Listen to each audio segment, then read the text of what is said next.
I'm trying to... Well, how are things over at Burst Esports? All good?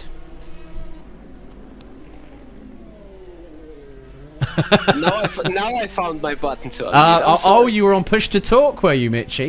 No, I wasn't, but automatically muted to get joined into the room, so yeah. Well, good to have you with us. Good to see Burst Esports, led by Jesper Pedersen, bringing 2 cars into the fold. You're running in the DPi, I understand, the number 18 car.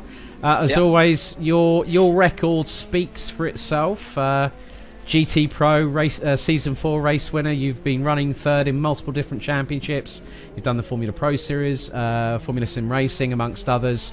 What was the attraction for Burst to jump into the deep end here at the Endurance E-Racing World Championship? Because you guys are 2-time GTR24H Nürburgring Nordschleife winners, especially with Jone Simoncic, pulling the rabbit out of the magician's hat in qualifying last year. Yeah, like, you know, at Burst Esport, like, we want to obviously compete on the highest level, and esport in general has just picked up the pace due to the corona pandemic a lot. So as much as there were losers around the world and people that have been hurt and been harmed a lot by it, there were also winners, just like Burst Esport, just like Sim Racing, all the esport organization itself. And well, our motivation obviously is always to compete at the top and always to be present in the top esport competitions and the top esport championships. And so we try to occupy as many cars as we can throughout the year, trying to split up and use our resources. And yeah, eventually, after we've been always after we've been part of the GTR24 hours last time in Viborg, I think 2019 that was, and majorly successful there with the GTE. Yeah, we joined the full season now. Yeah, I think you know, it's been really good speaking to Rasmus, who heads up the social media management side of things, and also from Jesper himself. Obviously, you're partnering with him. Jone Simoncic is in the car as well. Yep. Is that for the season that you guys are going to be championing the DPi, or is it going to switch a little bit between LMP2? Is it going to be dependent on circuit, or do you guys have a game plan? Are you going to stick to a driver lineup per car all the way through the season with the 6 circuits we've got? But generally, I think it's planned to just stick with the cars, like the lineups we've just now posted should be the lineups that are being used for the season. Like, obviously we run in a different endurance league with the same cars and literally the same lineups. So basically we capitalize on that experience and put the people that are driving the car around the year, like the same time, putting them in the same car. So from that point of view, it makes common sense to just stick with the lineups and with the drivers that we choosing to drive the DPi and and the LMP2. However, of course, during the season, if there is the need or demand or somehow the necessity to shuffle drivers around, perhaps also just because of a clash of calendars, like I think there are at least 2 or 3 races where calendar is a bit interesting for the Burst guys, as having multiple league races on a single weekend. There may potentially be the opportunity or the need and desire to swap drivers around, but for the current situation, it's not planned. Yeah, there's a hell of a lot of sim racing that's sort of sprung its evil head, so to speak, over the last 2 years, and sim racing, as you said, is on the rise. Obviously, Burst is very much aligned with Bicolors as its esports arm, and you know, to see now we've got Daniel Murad joining in with Murad's E-Stars. We've also got Alex Young. You know, it just goes to show how much that sort of like misty, cloudy barrier between sim racing and real life racing has sort of vaporized into the distance. And a lot of drivers, you know, when we saw like the Race All Stars, I know that Jone was competing in that as well with a lot of professional drivers. Romain Grosjean, who now has his own esports team, you know, Fernando Alonso, amongst others. Even Tom Coronel, I think, even got into it, and even Sebastian Vettel decided to turn his hand at it as well. What does this mean to you as a sim racer? But also, for those that do know Michi, you do stream on a regular basis a point of view, which we know that you and I have already discussed. We're going to get that done, and you're going to provide a 12-hour stream on your own channels for a perspective, just to give the fans out there, you know, something to showcase for what Burst Esport does, and they're very, very heavily involved in social media. So I'm really pleased that we've been, you know, you and I personally have been discussing on Discord, and now we can actually talk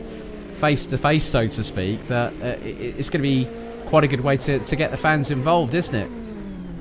100%. I mean, it's a big opportunity, as you've mentioned, like esport and all that streaming, and the also the mean and the value of sim racing in the motorsport world has greatly increased due to the corona pandemic. I mean, back then it was, I don't know, we had the Australian Grand Prix in F1 just cancelled back then in 2020, and in less than 48 hours later we had the eSport All-Star event with Max Verstappen at the wheel as well.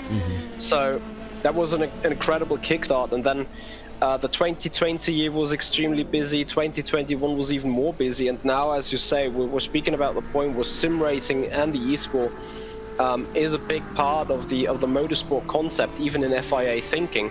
And to come back on the question, like, what I take away from that, it's just you have to say that Le Mans Virtual 2020, that is my personal moon landing. I may sound a bit weird now, just a disclaimer up front, but when I was back then 15, 16 years old, I was like, what if I could get so good in a sim, and like the sim actually being recognized by the people in the real world, that you would be running against a Fernando Alonso or against a Jenson Button or whatnot, like, you know, to compete against the heroes of your childhood, kind of, so to say.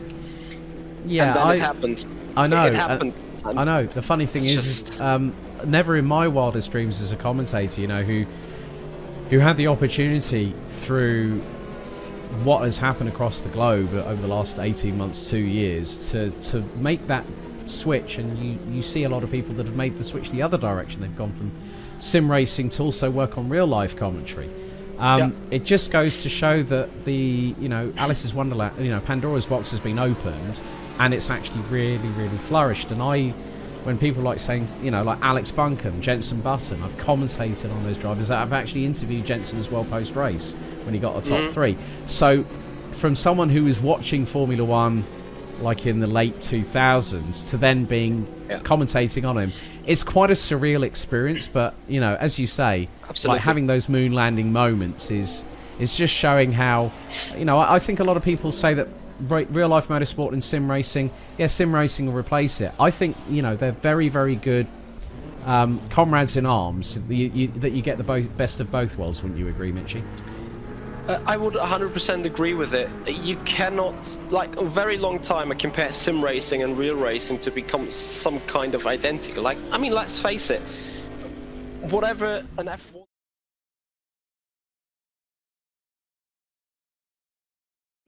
they have their engineers, they have the media person, we do have them in the sim.